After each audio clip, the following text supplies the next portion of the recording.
সেনাবাহিনী প্রধান জেনারেল ওয়াকারুজ্জামান সম্পর্কে এরই মধ্যে দুটি ধারণা বা দুটি মতবাদ মোটামুটি প্রতিষ্ঠিত হয়েছে। একটি হচ্ছে তিনি জামাতে ইসলামীকে, হিজবুত তাহরিরকে অথবা স্বাধীনতা বিরোধী শক্তিকে তিনি প্যাট্রোনাইজ করছেন, তাদের হাতকে শক্তিশালী করছেন, তাদের সঙ্গে একই সাথে কাজ করার চেষ্টা করছেন, তাদেরকে বাংলাদেশের ক্ষমতায় আনার একটা দৃঢ়বিসন্ধি তার মধ্যে রয়েছে।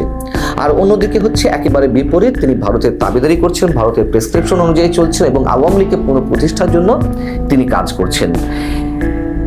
এবং এই যে দুটি মতবাদ প্রতিষ্ঠিত হয়েছে, তার পক্ষে বিপক্ষে নানান ধরনের যুক্তি রয়েছে, যেসব যুক্তি পক্ষ বিপক্ষে যুক্তির মধ্য দিয়ে দুটি ধারণা সম্পর্কে মানুষ যার যার অবস্থা নিতে পারে।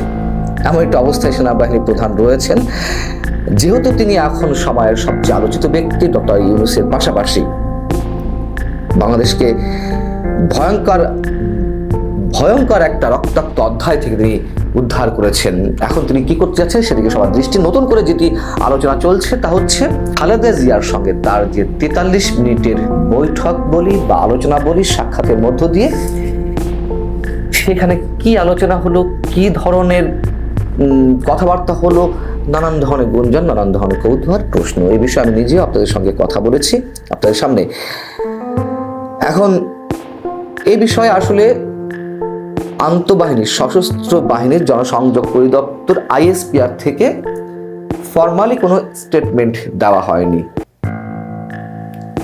বিভিন্ন গণমাধ্যমের পক্ষ থেকে তাদের সাথে যোগাযোগ করা হয়েছিল, কি ধরনের আলোচনা হলো তারা জানিয়ে দিয়েছে যে এটি আসলে সৌজন্য সাক্ষাৎ।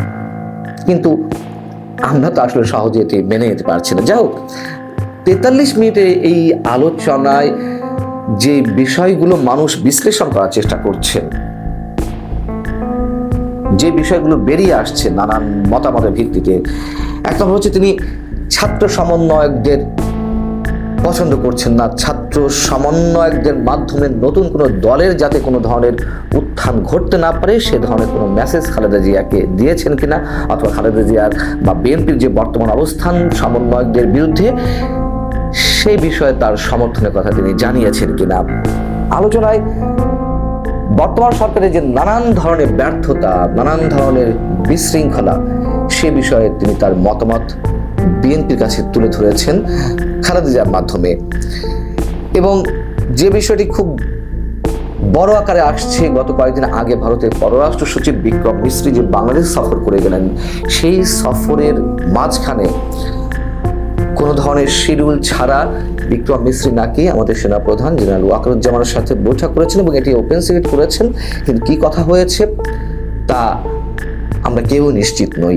এবং ওয়াকারুজ্জামান সেনা প্রধানের সঙ্গে বৈঠক করে ভারতের পক্ষ থেকে যে ধরনের মেসেজ তিনি পৌঁছে দিয়েছেন সেগুলোই নাকি তিনি বাস্তবায়নের চেষ্টা করছেন এবং সেইগুলো নিয়েই খালেদা জিয়ার সঙ্গে কথা বলেছেন, এরকম বিষয় আলোচনা আসছে। আর যদি আসছে যে দ্রুত নির্বাচন দেওয়া যায় কিনা, যেহেতু বিএনপি দ্রুত নির্বাচন চাইছে, তাদের সাথে একমত পোষণ করে আগামী নির্বাচনের সম্ভাব্য তারিখটি কবে নাগাদ হতে পারে সে বিষয়ে হয়তো মতামত নেওয়ার চেষ্টা করা হয়েছে প্রধানের পক্ষ থেকে, অথবা তিনিও তার নিজের মতামত দিয়েছেন। এর আগে রয়টার্সের কাছে তিনি নিজের যে মন্তব্য তুলে ধরেছিলেন যে 18 মাসের মধ্যে নির্বাচন হতে পারে, সেপ্টেম্বরের এই সাক্ষাৎকারটি দিয়েছিলেন। পরবর্তীতে গত বিজয় দিবসে 16 ডিসেম্বরে আমাদের প্রধান উপদেষ্টা যে সম্ভাব্য একটি টাইম ফ্রেমের কথা জানিয়েছেন 2025-এর শেষে অথবা 2026-এর প্রথমার্ধে, সেখান থেকে তাদের বা সেনাপ্রধানের যে আকাঙ্ক্ষা সেটির সাথে মিলে যায়। সেটিকে সামনে রেখে ডিসেম্বরের মধ্যে 2025-এর ডিসেম্বরের মধ্যে কতটা দ্রুত নির্বাচন করা যায় সে বিষয়ে হয়তো তিনি আলোচনা করে থাকতে পারেন। আওয়ামী লীগকে রাজনীতি করার সুযোগের বিষয়েও আলোচনা হয়েছে। এই ধরনের গুঞ্জন, এই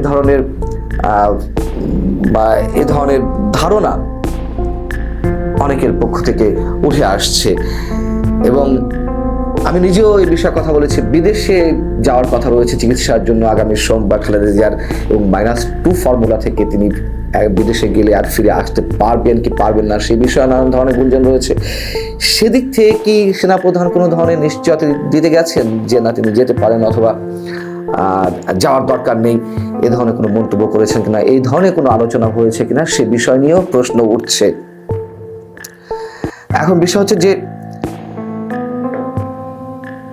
এইগুলোর পাশাপাশি ভারতের বিভিন্ন গণমাধ্যমের খালেদা জিয়ার সঙ্গে সেনাপ্রধানের যে সাক্ষাৎ, সেটিকে কিন্তু বেশ গুরুত্বের সঙ্গেই দেখা হচ্ছে। এই ধরনের এটিকে নিয়ে নানান ধরনের মন্তব্য এর মধ্যে বিভিন্ন গণমাধ্যমে প্রকাশিত হয়েছে। যেমন ভারতের বহুল প্রচারিত গণমাধ্যম আনন্দবাজারে যেটি রাখা হয়েছে একটি রিপোর্টকে কেন্দ্র করে এ বিষয়ে রিপোর্টটি হয়েছে। সেখানে বলা হচ্ছে যে ক্ষমতায় টিকে থাকার জন্য ইউনূস সরকার নানা টালবাহানা করে জাতীয় সংসদের নির্বাচন পিছিয়ে দিচ্ছে বলে এরই মধ্যে অভিযোগ তুলেছে খালেদার দল। এই অস্থির পরিস্থিতিতে বাংলাদেশে আবার সেনার ভূমিকা সেনাবাহিনীর ভূমিকা গুরুত্বপূর্ণ হয়ে উঠতে পারে বলে অনেকে মনে করছেন। হাসিনা পরবর্তী পরিস্থিতিতে বাংলাদেশ অভ্যন্তরীণ অস্থিরতা নিয়ন্ত্রণে রাখতে জেনারেল ওয়াকারের ভূমিকা প্রশংসিত হয়েছে। ব্রিটেনের প্রখ্যাত কিংস কলেজের এই প্রাক্তনী বা সাবেক শিক্ষার্থী বা ছাত্র একসময় হাসিনার প্রিন্সিপাল স্টাফ অফিসার ছিলেন। দ্রুত গুরুত্বপূর্ণ সিদ্ধান্ত নিতে তিনি সিদ্ধহস্ত। খালেদার সঙ্গে তার বৈঠক নিয়ে শুরু হয়েছে জল্পনা। মূল মেসেজটা দেওয়ার চেষ্টা করেছে আনন্দবাজারের রিপোর্টের মাধ্যমে ভারতের পক্ষ থেকে।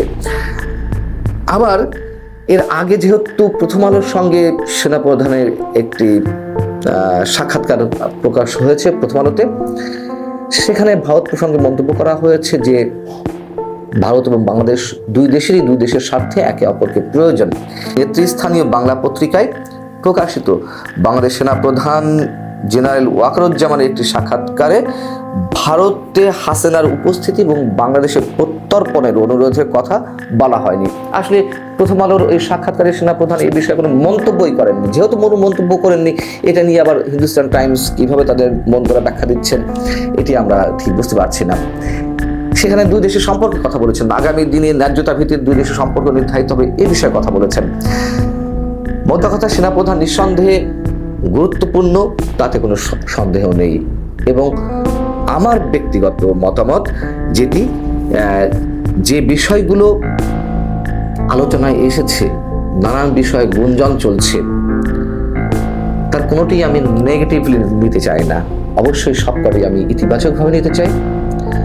এবং প্রথমেই বলছিলাম যে জামাতের বা হিজবুত তাহরির পক্ষে সেনাপ্রধান কাজ করছেন, এরকম একটি মতবাদ দাঁড়িয়েছে। কেন এরকমটা মনে করা হয়? 5 আগস্ট যখন শেখ হাসিনা পালিয়ে গেলেন, তখন সাংবাদিকদের সামনে তিনি যে কথাবার্তাগুলো বলছিলেন, নিজের অবস্থানের কথা তুলে ধরে, সেখানে প্রশ্ন ছিল যে সেনানিবাসে বৈঠকে কোন কোন দল অবস্থান নিয়েছে। তার মুখ থেকে জামাতের প্রসঙ্গে প্রথমে বেরিয়ে এসেছিল। জামাতের আমির ডক্টর শফিকুর রহমান বৈঠকে উপস্থিত ছিলেন। আরও নানান বিষয়ে তাকে মেলানোর চেষ্টা করা হচ্ছে। যেহেতু শেখ হাসিনা পালিয়ে গেছেন বা সেনাবাহিনীর কারণেই তাকে পালাতে হয়েছে, এরকম ধারণা আওয়ামী লীগের নেতাকর্মীদের মধ্যে প্রতিষ্ঠিত হয়েছে। সেই জায়গা থেকে তার বিরুদ্ধে অনেক রংচং দেওয়ার চেষ্টা করছেন। তিনি স্বাধীনতা বিরোধী পরিবার থেকে এসেছেন, স্বাধীনতা বিরোধী পরিবারে তার জন্ম। আবার যেটি বলা হচ্ছে যে ভারতের দাবিদারি করছেন, সেই জায়গা থেকে সেনাপ্রধানের যে অবস্থান, আমরা অন্তত দেশের গণতন্ত্রের স্বার্থে তার যে প্রচেষ্টা, সেটিকে আবার ভালো চোখে অনেকে নিচ্ছে না। এবং দ্রুত নির্বাচনের কথা তিনি উল্লেখ করেছেন। দ্রুত নির্বাচনের বিরোধী যারা, তারা আবার একটি প্রচার করার চেষ্টা করছেন তিনি ভারতের দাবিদার। যেটাই হোক, এই মতবাদের পক্ষে বিপক্ষে আমি আপাতত কোনো ব্যাখ্যা দিচ্ছি না। তবে খালেদা জিয়ার সঙ্গে তার যে বৈঠক, এটি নিঃসন্দেহে গুরুত্বপূর্ণ, আমি আবারও বলছি। এবং যে আলোচনাই হোক, আমার বিশ্বাস, আমার সমীকরণ, ইকুয়েশন, ফোরকাস্টিং যাই বলুন না কেন, সেটি হচ্ছে যে আলোচনা হয়েছে নিঃসন্দেহে দেশের ভালোর জন্য আলোচনা হয়েছে। এবং নানান সমীকরণ থেকে আমি পরবর্তীতে জানানোর চেষ্টা করবো নিশ্চয়ই সেনাপ্রধান আসলে কোন দিকে রয়েছেন। এখনো পর্যন্ত আমি মনে করি সেনাপ্রধান দেশের মানুষের পক্ষে অবস্থান নিয়েছেন।